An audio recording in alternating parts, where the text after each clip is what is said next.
Welcome to the Bulls Guys Podcast, episode 25. My name is Kdub, Kenyatta Wright. I'm your host, and here's my co-host, the infamous Greg Love from Chicago, Illinois, the Windy City. What up, what up? Greg, I think it's going to be a funeral for the Milwaukee Bucks, brother. And I think all these media people that's picking them still to win without Khris Middleton is invited. We'll talk about a lot when we get back.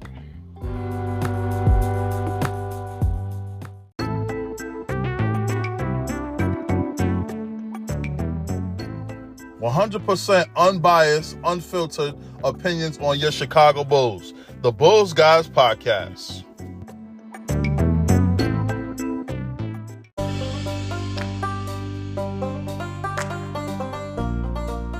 You're listening to the Bulls Guys Podcast, where we talk about your Chicago Bulls and give an unbiased take. Thank you for listening, and like and subscribe.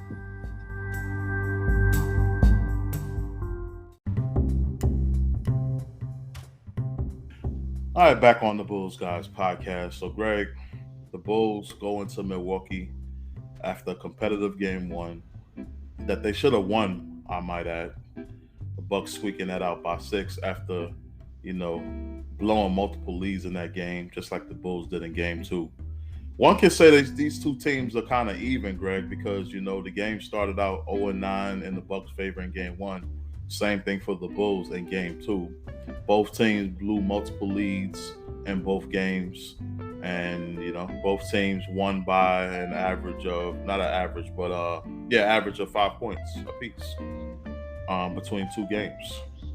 So, Greg, from your perspective, break it down, brother. The Bulls go in here confident and they just basically look like they just went in there knowing that they can just take this game from the Bucks.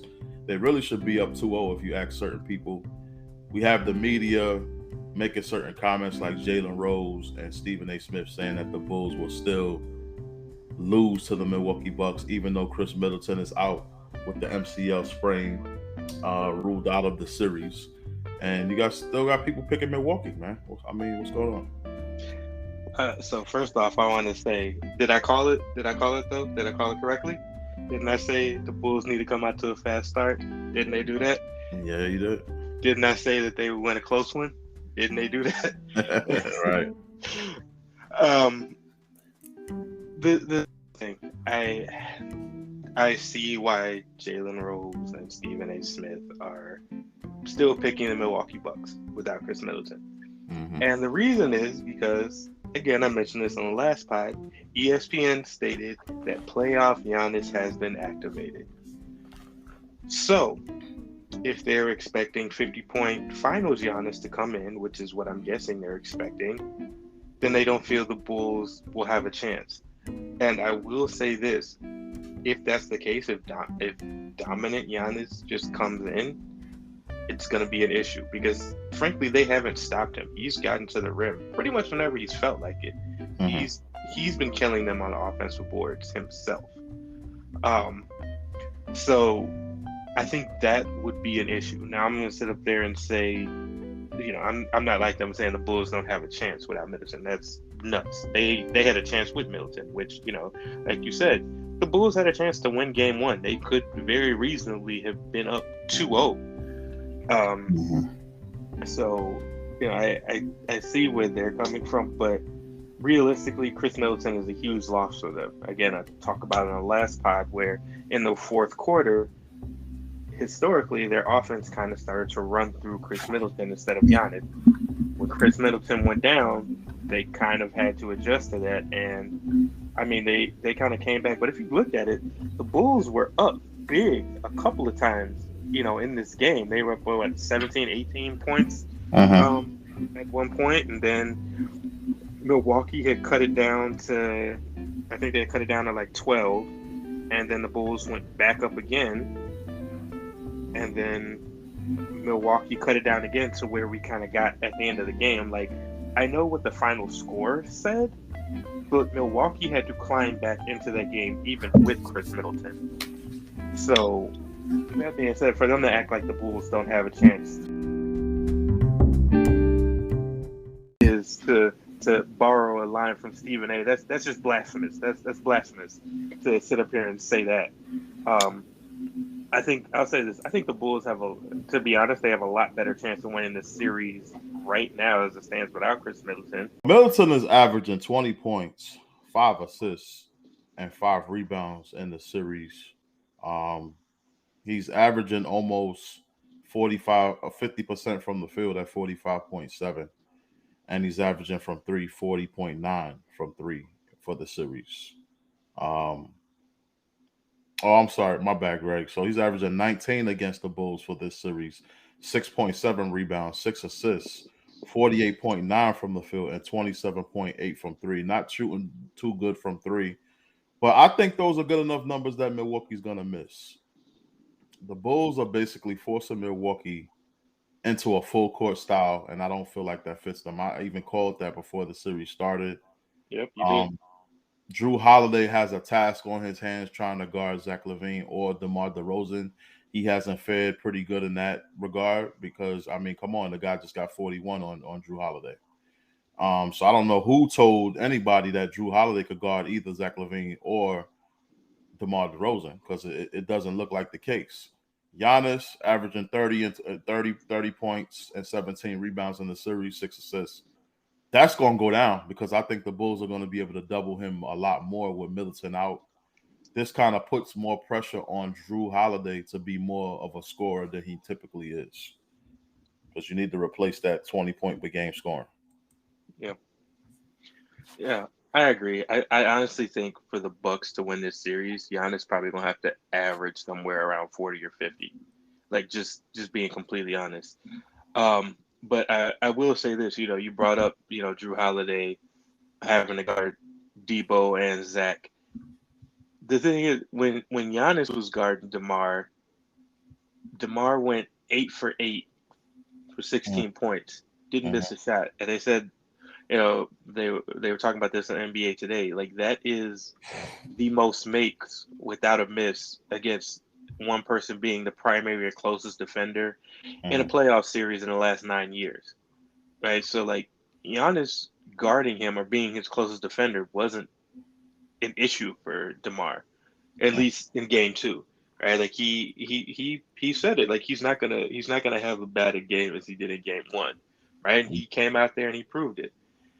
So, like I said, the Middleton injury, that's going to be big for Milwaukee, not just because of, the points they're going to miss out, but just he brings to the table for them in setting up the offense and defensively, right? Because now we're looking at it where instead of having Middleton, being able to guard either Zach or DeMar or somebody like that, you have to throw Wes Matthews and you have to throw, like you said, Jrue Holiday on those 2 guys, right? And then when they're getting a breather, we're talking Grayson Allen or somebody like that.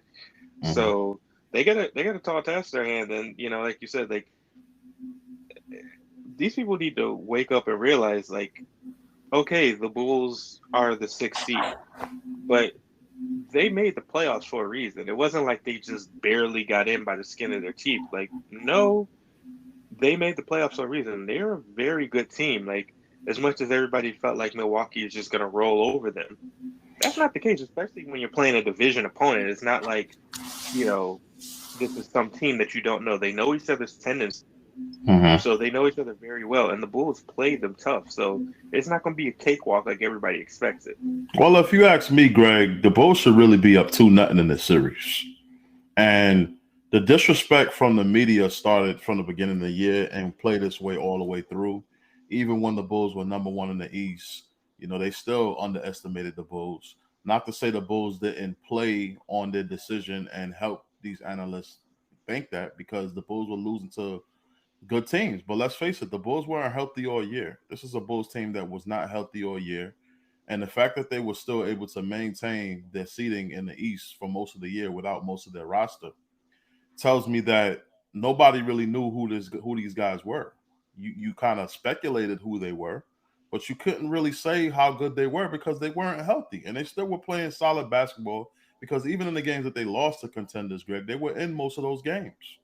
So it's like, why would you think a team that seeded number one most of the year, that competed all year in the East with some of the best teams and put on some good games against the best, why would you think they would get swept?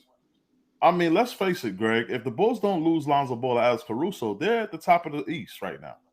They're within one of those three seeds.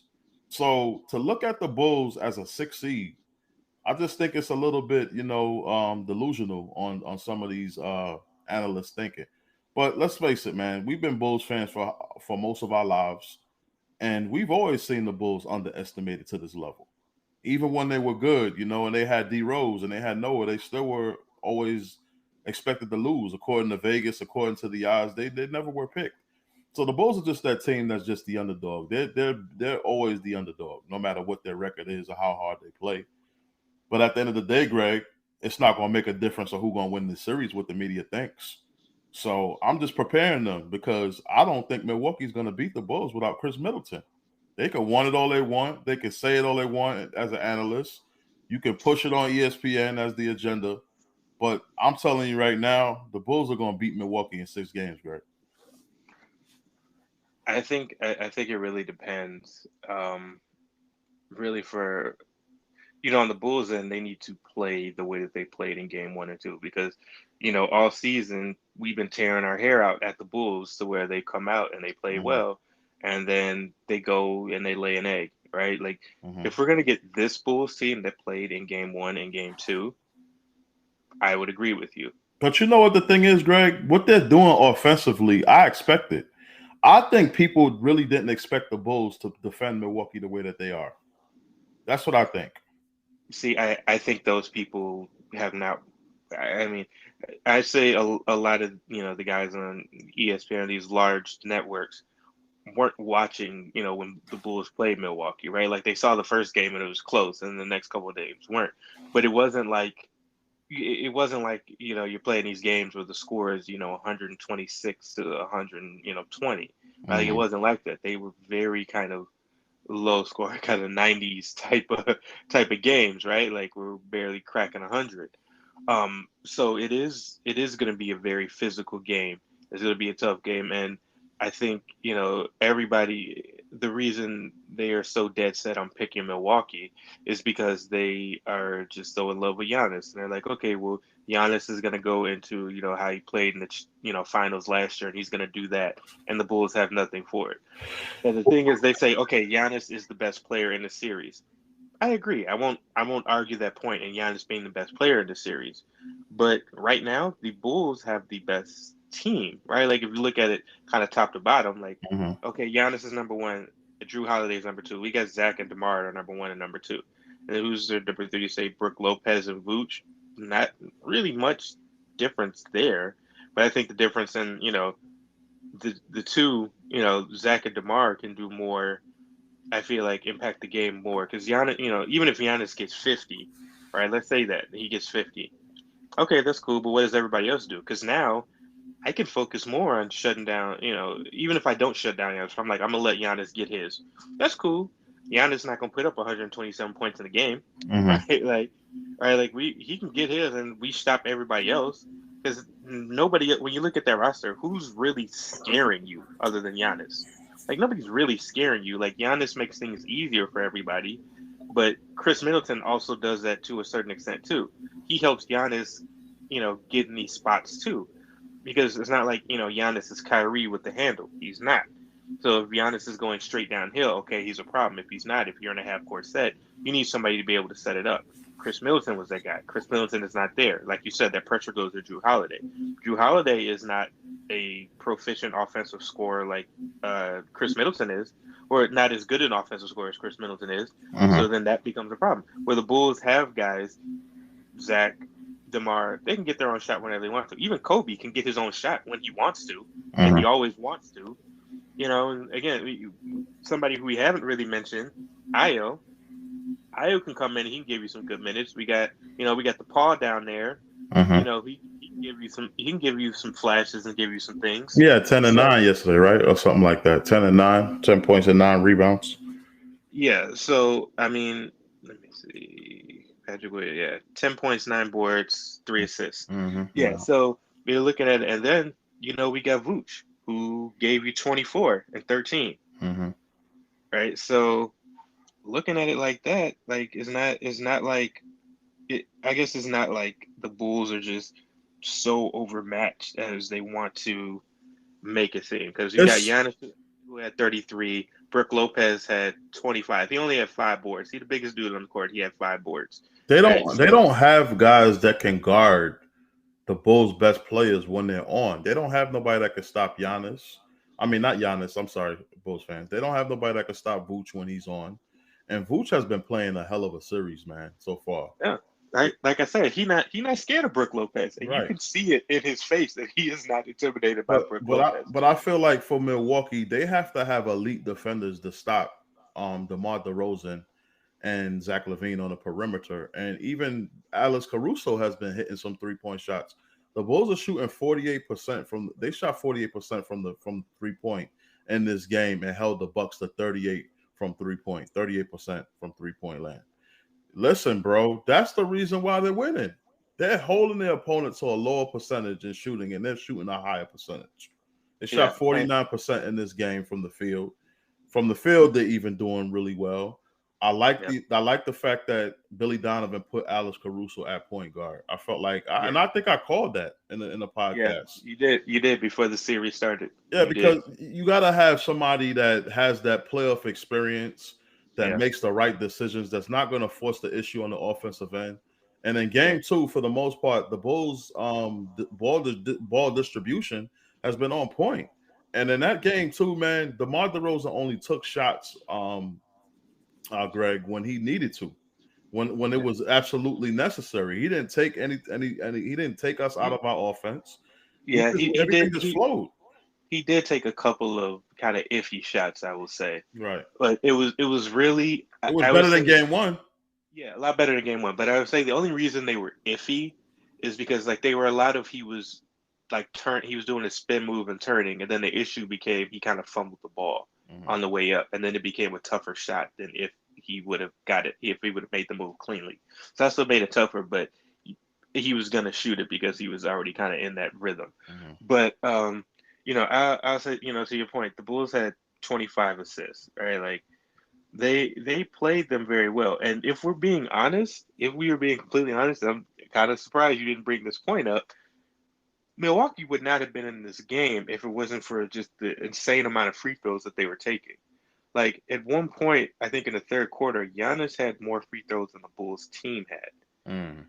Like I think he had taken like at one point he was on the line like taking free throws like 7 or 8 in the quarter. Well, one of them was an Well, offensive foul on Giannis when he pushed Pat on the yeah, floor. yeah, and then the Bulls as a team had 2 free throws, and it's like if you look at just the free throw disparity, Mhm. right? Like that. I mean, the Bulls shot 15 to the Bucks 31. They doubled them in free throw shooting, right? Like that is something, and I kind of feel like the NBA probably needs to take a look at, just because even that last play where Zach makes that or not Zach, where Demar made that layup, Mhm. that was clearly a foul on Giannis. That should have been an and one. Yeah, it should Like have been. it was like completely obvious. Like it wasn't even like one of those 50. Like Giannis did not go straight up nothing, but they didn't call it. Right, Right. so it's kind of stuff like that. I was looking at why not? I understand. All right, so end of the game situation, but like that is an obvious foul. And even the fact that prior to the drive, Pat Connaughton tried to take a foul and they just didn't call it, because there was like a second where everybody stopped where Pat Connaughton tried to foul Demar. Mhm. Ref didn't blow the whistle, and that's what opened up the lane for Demar just to go straight through, because everybody got like, oh, okay, they're gonna obviously foul. Everybody stopped moving and like, nope. So Demar goes down the lane, which again should have been a foul on Giannis, but they still held the whistle for whatever reason. So hopefully, at the very least, we get a little more even foul call distribution back in Chicago, because I know the UC gonna be rocking when tomorrow when the Bucks come to town. All right. When we come back, we're going to take a quick break. When we come back, we're going to discuss why I'm happy with Billydonovan and adjustments that he has made. We're also going to talk about the Bulls' chances in Game 3 and a whole lot more right after this. You want the most uncensored and blunt podcast? The Bulls Guys Podcast. As only Kdub and Greg Love can bring it to you. Follow us on Anchor, Spotify, and all social media platforms.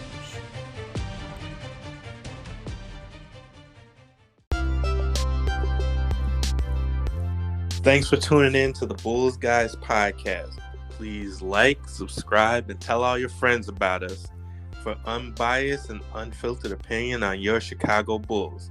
That's the Bulls Guys Podcast.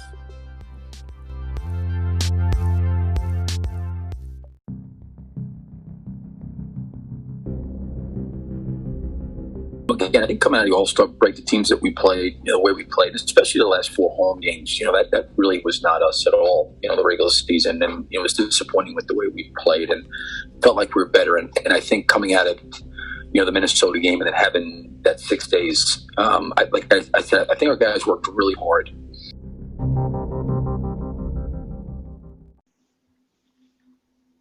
All right, back on the Bulls Guys Podcast. So, Greg, there's a reason why the Bulls are in this series. There's a reason why the Bulls from game 1 could have been up 2-0.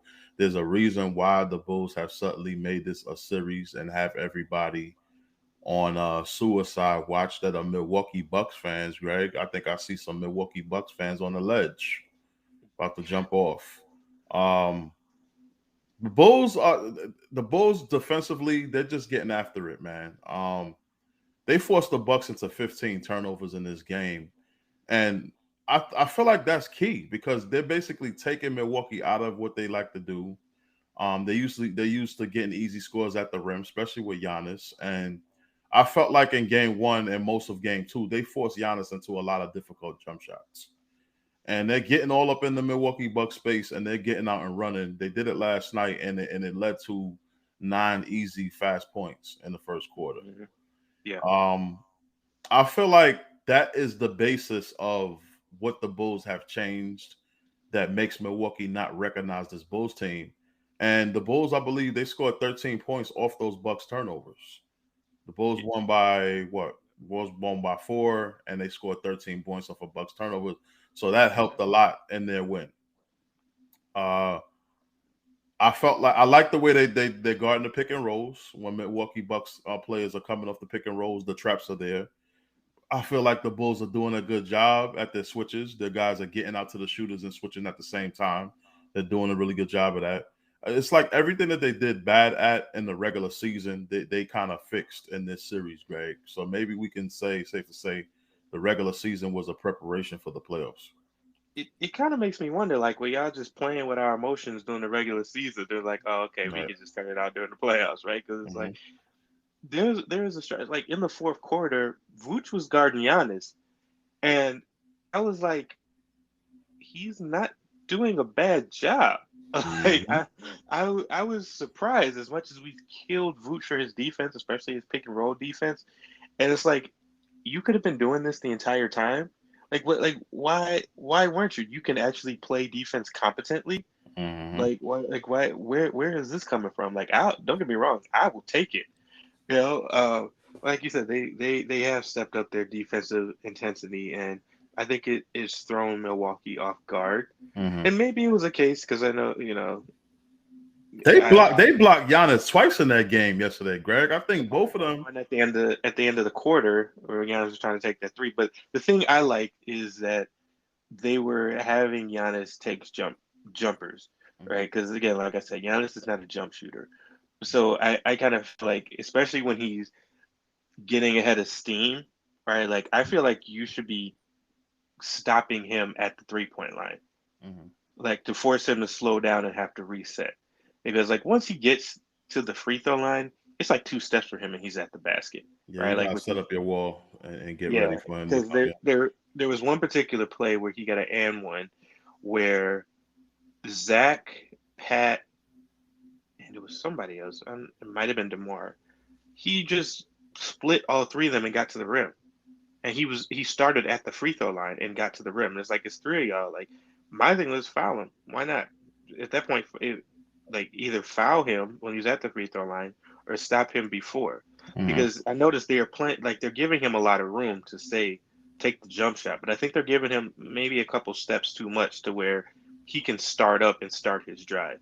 Right, like give him enough where he's not going to blow by you to kind of entice him to taking that jump shot, because we've seen when he's decided I'm going to go to the rim, it's very little that we can kind of do. Like you said, you have to try to wall it off, Mm. but there's not a lot we can really do to stop it.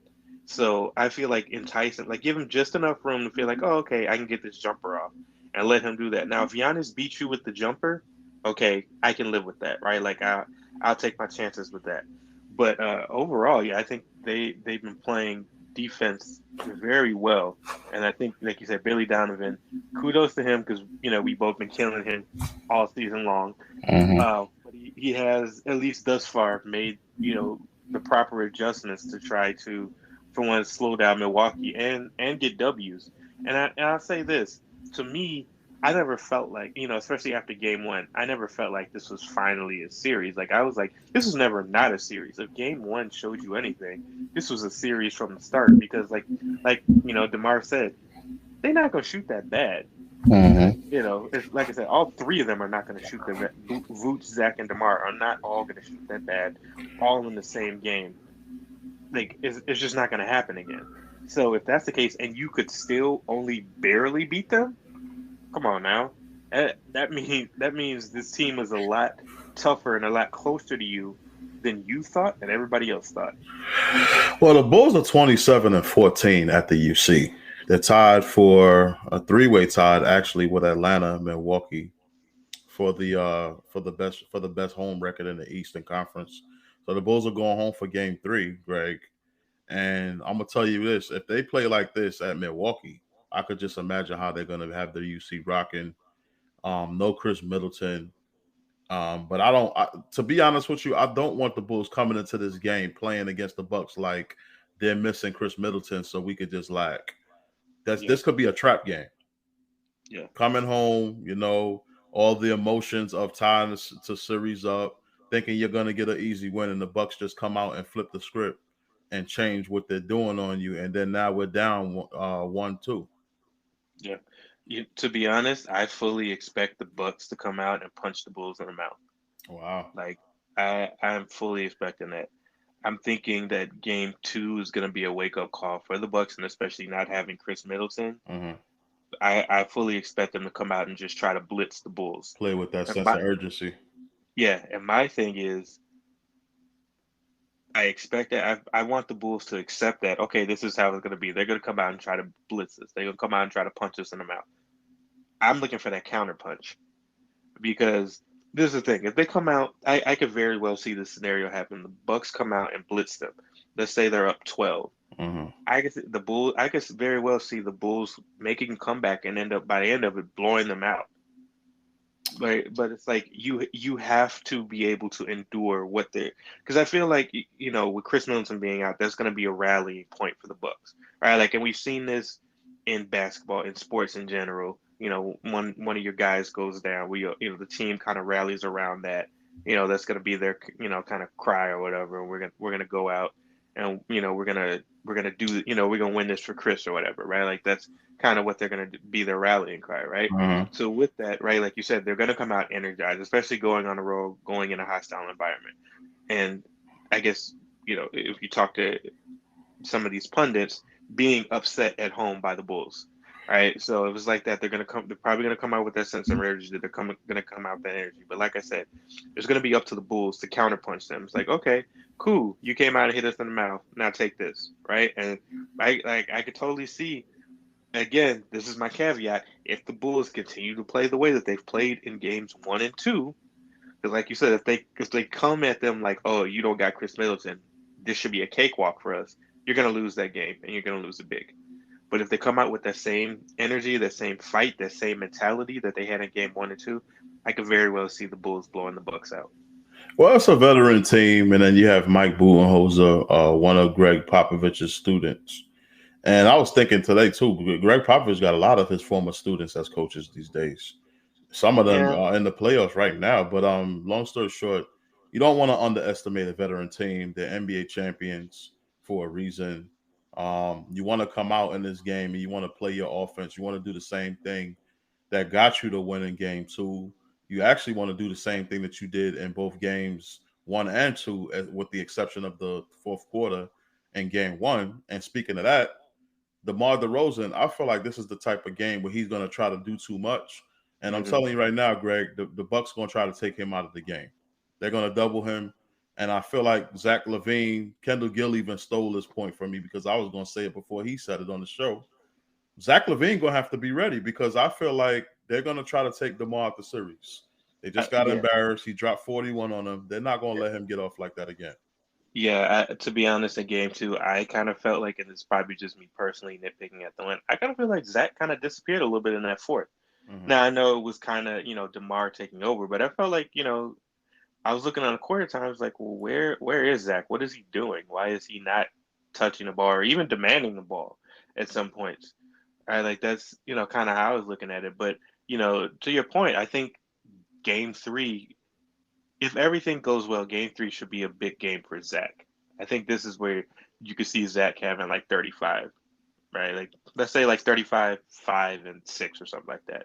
Like if you can get those type of numbers, like you said, with Milwaukee having the mentality that we're not going to let Demar beat us, we're not letting Demar get 40 or not again, right? Like this should be a big game for Zach.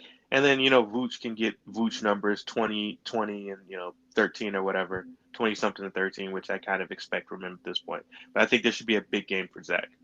Well, Zach is due for a big game because I don't feel like he played a really, really good game in game one or two. I felt like he started off really well in game one, did even better in game two. But he didn't have a monster game like how DeMar had 41, Vooch had 23, Yeah. 24 and 13. He didn't have one of those type games, but he did just He enough to, he give us took that extra spice. he only took 13 shots though, and that's the thing that I kind of don't want. Like I know we got the win, and I'm happy about it, Mm-hmm. but Vooch took 18, Zach took 13, right? Like I would rather have those numbers flipped. I would rather have Zach take more shots than Vooch, and it's not even a shot at Vooch or saying he's not being effective. 'Cause he played great. He's been playing better than I expected him to play. But I would rather have Zach get more touches and get more shots up because, like I said, it just seemed like he kind of disappeared a little bit in the fourth, and it's like I feel like Zach and the way that he plays, like I've seen Zach have this mentality during the course of the year when, kind of like Giannis, he gets to the rim when he wants to, Mm-hmm. all right, and then there's times where he just gets jump shot happy, but like yesterday, he didn't do either of those things. Like he just wasn't shooting, and I don't know why. Like, was it because Demar was on and he was in his zone and he didn't want to kind of interrupt his flow? I don't know, but I do think, like you said, and coming in and Milwaukee probably have that mentality that Demar is not going to beat us again. That's fine. Like, no, Zach is still an all-star too, right? Like Zach Mm-hmm. has the capability to put up those numbers too. So I look for him to do it. As long as I just don't want him to become jump shot happy again, right? Like I get it, you get a couple falling, but I feel like the way that he's going to be most effective is getting to the rim and getting those foul calls and getting those easy free throws, and then sprinkle in some threes here and there. But I think, like I said, like getting those, because the thing is, you get Giannis in foul trouble. If he fouls out, there's no shot for Milwaukee to win the game, right? Like, but you can only do that by forcing the issue, forcing Giannis to be in his positions where he has to foul you instead of giving up the bucket. They're going to do that by getting to the rim because he's not going to foul you on a jump shot because he doesn't have to because he's so long. Well, I feel like the key matchup that Billydonovan has to stay with that's going to constantly bother the Bucks, and that the matchup that's going to win this series for the Bulls is Nikolavucevic. I don't think the Milwaukee Bucks have an answer for Nikolavucevic. Everything he's done in this series, they've had a problem with shooting, posting up. They put Giannis on him. They put Brook Lopez on him. And nobody can stick with Nikolavucevic. And then you have the shooting to back that up because the Bulls have been shooting extremely well. I pointed out how they shot 48% from three, 49% from the field. So you have the outside shooting, and then you're gonna bite on Vooch, and then Vooch has been able to find these shooters, and I feel like that's been the difficult part that's been giving Milwaukee a lot of problems is inside Vooch, outside. Vooch actually knocked down a couple of threes, which I was like, he knocked down a big one. I think it was like around 2 minutes left in the fourth yesterday. He knocked down a big three, Right. I think it put them back up by 7. And I was like, all season you've been missing those, but Yep. tonight, hey man, do your thing. And then that stretch, in that last 4 minute stretch of game two, Greg, it was Demar and Vooch taking turns hitting Yeah, shots to put the game away, and I was like, man, they're and he going got to that. the post, and then they're Yeah, going to the isolation. They're mixing it up a little bit. They didn't just yeah, go with one thing. It's like they did in game one. Try to yeah, have Demar just isolate and just come down. You know what I mean? They try to throw Milwaukee off, yeah. and And I think a lot what we've seen during the regular season, and Stacey King pointed this out too, that when Wes Matthews was guarding DeMar, there was no point in doing a pick and roll. Like mm-hmm, that just gave Milwaukee an opportunity to shut that down. mm-hmm, So in the fourth, like they made that adjustment where they stopped doing the pick and roll and just let DeMar go 1-on-1. And right. that's when you saw, those mid-range jumpers just falling. Mm-hmm. But I think, And yeah, Giannis fouled them on one of those too, and they didn't give him that either. yeah, yeah. So looking at that, and then even that play where Vooch posted Giannis up and hit him with that spin move fadeaway, and Mm-hmm. it's just like that's what I like to see. Like make Giannis work. Like Mm-hmm. that's the biggest thing. Like all right, he's gonna get what he's gonna get on the offensive end, but make him work on the defensive end too. Like you got a big body like Vooch, bang with him, like wear him Mm-hmm. out. Because like you said, Vooch getting in the post, like he can get buckets in the post easy. Like Yeah. that's one thing about him. Like he can do it easily in the I'm post. surprised Brooke Lopez can't stay with him because Brooke Lopez got the size to Yeah, but compete with Vooch in the post. he's not that player though. Like he's never been that player. Right. Like he has the size for it, but But he more like of a shooter, even perimeter yeah, oriented player, like yeah. even in college, like he was never that that kind of bang down low like dirty type of player. He's just not Uh, that dude. So I can understand that, and Vooch over there looking at Brooke Lopez like barbecue chicken. So he he's like I'm about to go to work, and that's the attitude that I love seeing out of Vooch, right? Like because like I said, there's times where it's like these European guys. He takes that personally for whatever reason. You take it personally, he goes at them. But then there's games where you see like if he's playing, I don't know, like a DeAndre Ayton, he's playing a Cat, he's playing a Joel Embiid, and it seems like he's intimidated. But right now, I'm not seeing that from him. He's like oh, this is who you have guarding me? Are you serious? That's what you want to do? Okay, I'm gonna show you. And he's done that in game one and game two. Even in game one, when he didn't have the best shooting game, you still saw that aggressiveness from him, well, and that's what I want to see. here's the thing, Greg.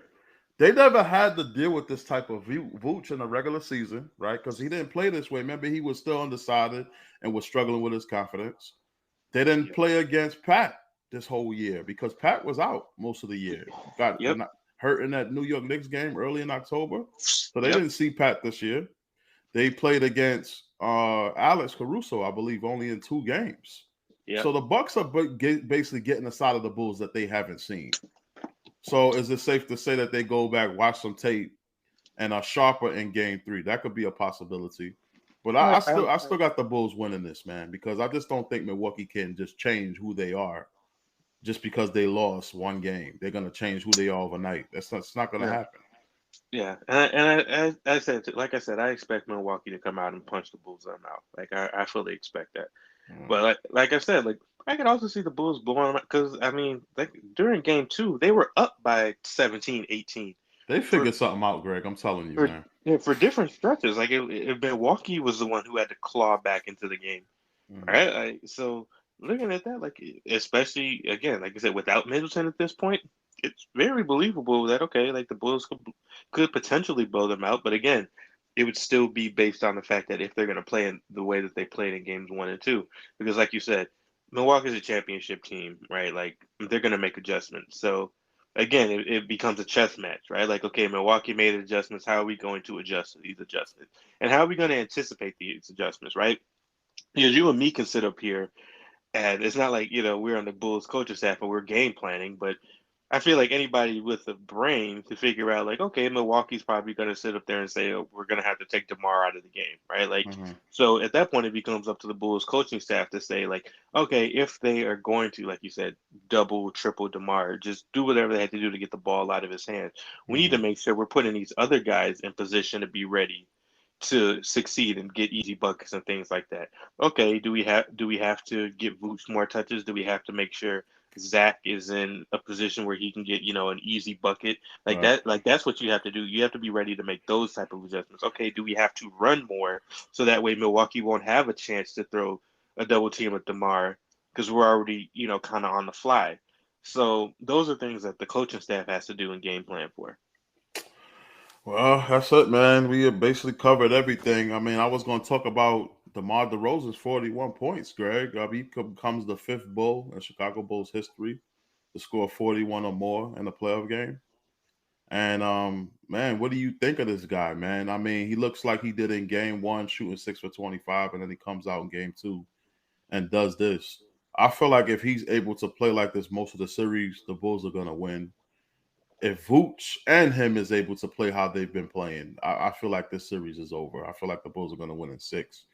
But speaking of DeMar, man, like what do you think of him, like his season in a nutshell, what he's been able to do with the Bulls this year? Honestly, I think his season in a nutshell has kind of been like the Bulls season. I think it's been reflective of that. Hmm. And we looked at it early. He was an MVP candidate, and the Bulls were in first place. And then he kind of trailed off for a while, and the Bulls started dropping. Hmm. And then he picked it up for a little bit, and then the Bulls started rising again. And then he started dropping again, and then the Bulls started falling again. I think, overall, though, like, I guess I look at this factor. Given his years he's been in the league, I think this is something that I know I didn't expect out of him, and I'm happy to be wrong in this case. Um, for him to step up and come in and be like, okay, especially knowing he's been to the playoffs, he's been in this situation, so I'm hoping he can impart some of that playoff wisdom and going to battles with LeBron, even though he lost all of them. But going Hmm. back and forth with LeBron in the playoffs, like he has that experience. Excuse me, going to the Eastern Conference Finals, battling the best of the best, right? Like he knows what that like. He understands that playoff atmosphere. Hmm. So I've been pleasantly surprised by the way that Demar has played this year. Like I'm pretty sure if you would have asked anybody, like even you, we wouldn't have said Demar would have been an MVP candidate this year, like at any Hmm. point in the season. Hmm. But I think for the rest of the series, like I said, I'm not expecting him to go out and average 40 for the rest of the season or for the rest of the series. But Well, I could realistically see him getting about around 28, 29, 30 a game for the rest of the series. Like that I could mhm. see. Like I think that's more realistic.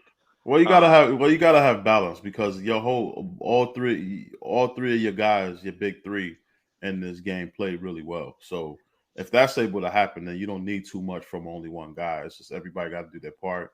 And then yeah. Pat had a really good game too. I don't think a lot of people would have expected him to get 10 points and 9 rebounds in this, and only his second playoff game in his career. So it's other contributors. The Bulls have just been doing as a whole. Derrick Jones Jr. has come off the bench and has been giving us some shots. Hmm. Troy Brown Jr. I would like to see him out there. Put him on Wesley Matthews.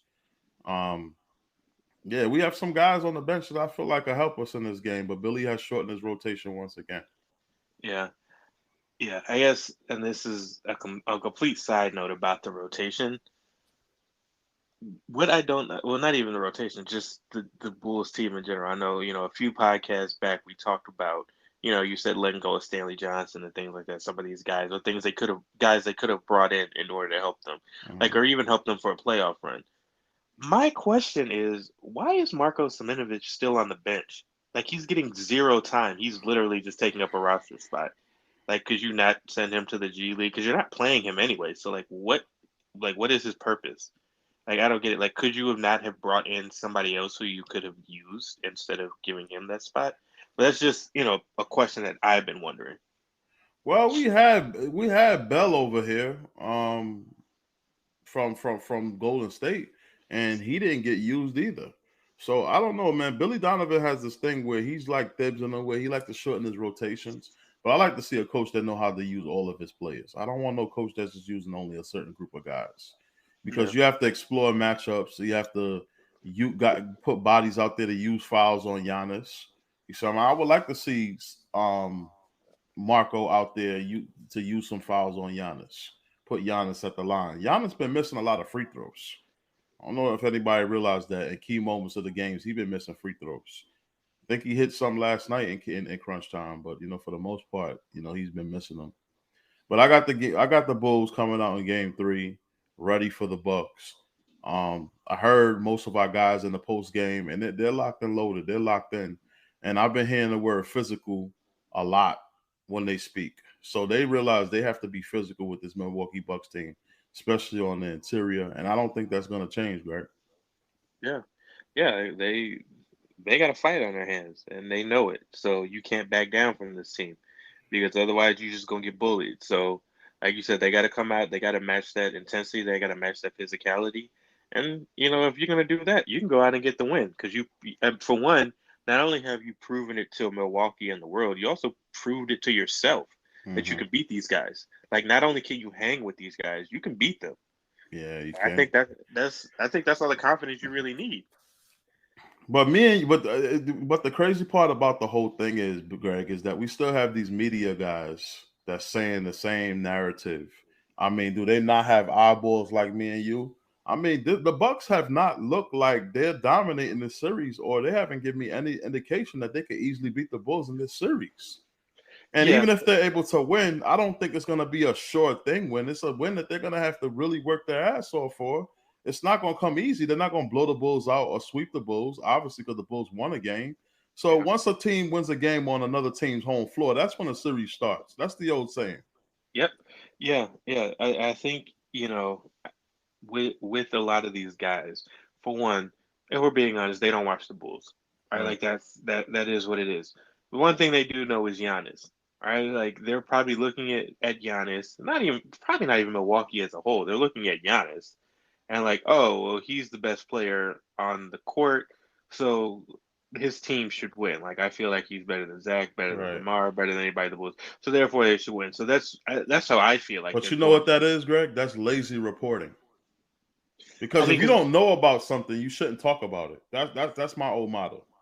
it gets brought up because I guess this was a quote unquote shocker that the Bulls won, right? So they got to bring it up. But like even the narrative around the Bulls win, it hasn't been the Bulls went out there and won. It was, oh, Milwaukee looked disinterested. They returned the ball. Like, the narrative has been around Milwaukee looking like they don't take the Bulls seriously or whatever. Like, it's still been around Milwaukee, and that, like, it wasn't like, oh yeah, the Bulls went out there and took that win. That's not what I've heard at all. But that's what happened. The Bulls went out, like, it's almost like they didn't watch the game. Like, they didn't watch what we saw. They didn't watch the Bulls going up by double digits and being up by double digits going into the fourth, and Milwaukee having to claw their way back. All right, like, it's like they didn't see that. All they saw was, oh, the Bulls won by 4. Okay, so it must have been a close game, and Milwaukee just didn't do something at the end, right? And it's like, no, that's not what happened. Like, we must be watching two different games, because it looked like, to me, the Bulls came out, they had a game plan, they stuck with their game plan, they executed that game plan, and Milwaukee lost because of the Bulls' game plan, not because Milwaukee wasn't prepared or they looked disinterested or they didn't take the Bulls seriously. I'm one of them type of people that I don't think when the playoffs get here, a team just overlooks a team and just doesn't come out taking a team seriously. Not in the playoffs. And the Bulls pretty much got the Bucks' attention by what they did in Game 1, and the Bucks came out in the second game and still looked disinterested when the Bulls showed that they mean business in Game 1, and the Bucks could have easily dropped that game. I just don't see that, man. I just see that the Bulls are just they figured something out about this team. It's a series. It's not a regular season game where the Bucks were able to just beat the Bulls easily, and the Bulls can't get them back and go watch film. This is a series. You're gonna see a lot of adjustments. Yeah. Milwaukee's gonna try to take some things away from the Bulls in the next game. That's what Yep. the playoffs is about. It's a chess match. And me and my uncle Bump was talking today, and he said the same thing I said weeks ago. The regular season is a players thing, but the playoffs is a coaching chess match. Yep. It's strategy for strategy, going back, watching film, correcting this, taking this from your opponent, what they did to you in game one. You know what I'm saying? That's what it's about in playoffs. So I Yeah. don't think none of this is by luck. I don't think any of this is by chance. I think what you're seeing is the perfect chess match between two coaches. You ready for a hot take? Yes. I don't think Budenholzer's that much better of a coach than Billy Donovan. Like, if I'm being completely honest, because if the Bucks didn't make that run that they made last year, Budenholzer probably would have been out because he's made some head scratching decisions in the past, the past few Bucks playoff runs. Mm-hmm. Like they just kind of, things fell in the right place last year and they went and won it all. But I feel like if they would have had like a second round exit or something like that last year, he would have been out of a job. So with that being said, right, like I feel like, me like you said, me and you have been watching the Bulls all year. We understand what this team's about. We understand what they look like. We understand their flaws. We understand their strengths. All right, but like looking at it, I think this is a bad matchup for Milwaukee. Like the Bulls are just a bad matchup for them, just based on the fact that Healthy they are, yeah. And that's the point, we're Greg. technically not even healthy. Like if you want to be No, technical, but they only, we're not even healthy. yeah, but they're only missing one guy. So for the most part, they're 95% healthy. If you want to say that, they I didn't. mean, I just circled it. I just circled it for you, Greg. They haven't played against Pat Williams this season. They haven't had to deal with Alex Caruso most season because they took him out in the very first game we played him. They didn't have to deal with some of these weapons that the Bulls are showing. I even think Derrick Jones was out in some of the games that we played against them. The Bulls are, for the most part, healthy. They didn't play against this Bulls team. So to think that you're going to just walk on the floor and beat a team with players that you didn't play against the whole year, that's just like delusional, man. It's not reality. These is who the Bulls really are. Yeah, and the thing is, like to your point, like you said earlier, the Bulls could be up 2-0. My thing is, if it's true and Milwaukee's not taking them very seriously, let's examine these two games. Okay, you lost game two, but it took a piss poor shooting night from the Bulls' top three players for you to barely get a win.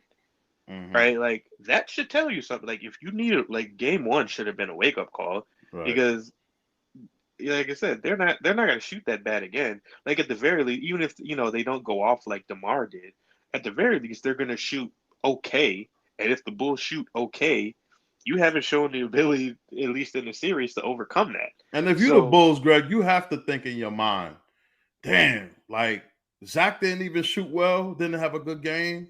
DeMar didn't even have a good game. Vooch didn't have a good game, and we still almost won. We only lost by 6. yeah, You saying that to yourself, you the Bulls, Greg. yeah, yeah. You say to yourself, we could beat these guys, and then the next game you go out and you do just that. Now this is the key in knowing that you can beat these guys. You still got to keep that same hungry attitude because one game don't make a series. It's still 1-1. Yep. So now you got to go out and you got to go out with that killer instinct, right? Like the Bulls need to be smelling blood in the water and going for the kill with Khris Middleton going Took out. home court. And you can't lose to no team without their second best player.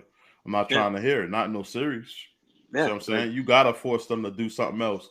Listen, the glaring mistakes the glaring weaknesses is gonna be there without Khris Middleton.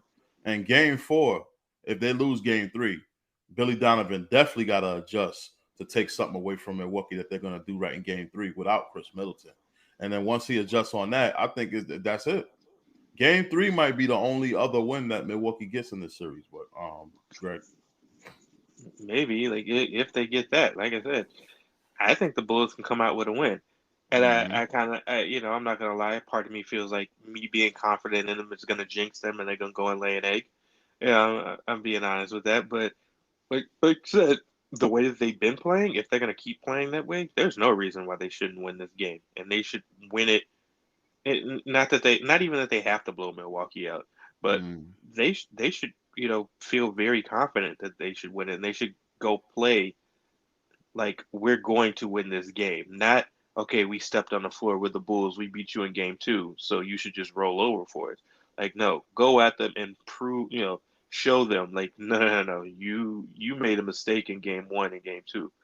Like now you got to deal with the repercussions of that mistake because we're not letting you even get a sniff of hope anymore. Like, oh, that's done. You had your chance. Yeah. You had your chance. You should have beat us in Milwaukee in game 2. Now the series over. You got to go and play like that to prove your point. To prove now we're not just in the playoffs just to be here. No.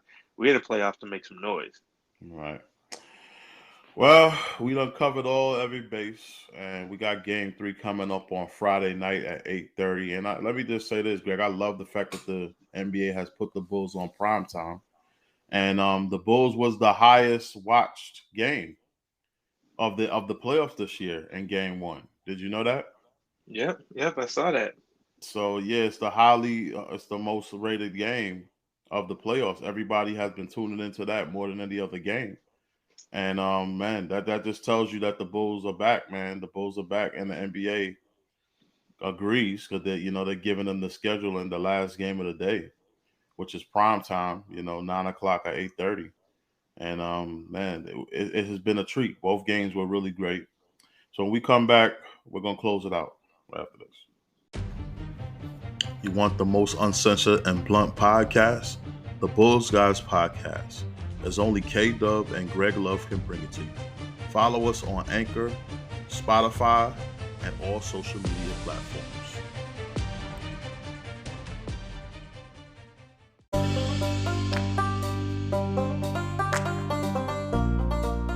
You're listening to the Bulls Guys Podcast, where we talk about your Chicago Bulls and give an unbiased take.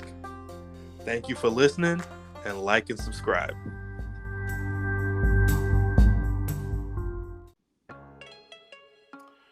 All right, Greg. End of the show. We're going to Game 3, man, to try to go up 2-1 and shock the NBA nation. Will we do it, my brother? Yeah, I think so. You know what? I'm gonna go ahead. I'm gonna roll with him. I don't want to jinx them. I really don't. But I'm gonna roll with them. I think they can go ahead if they're gonna keep that killer instinct, that killer mentality, play like they did in Game 1 and Game 2. Yeah, they gonna get the W. I think. You know what? I'm even be more specific. I think they'll get the W by about 7 or 8 points. All right, fans. Please like and subscribe. Leave your comments below on anything that we talked about. Give us your thoughts on the NBA playoffs so far. The Bulls' chances in this series. The Bulls' chances in Game 3. Leave your comments below so we can comment on it. Let's interact. And that's about it. Follow us on Facebook, the Bulls Guys Podcast Facebook group, Facebook page. Follow us on Twitter, talkingbulls82@gmail.com. Leave us your email at talkingbulls82@gmail.com so you can possibly be on the show with me and Greg as our guest in the future. That's it. All right, let's go Bulls. Let's go Bulls.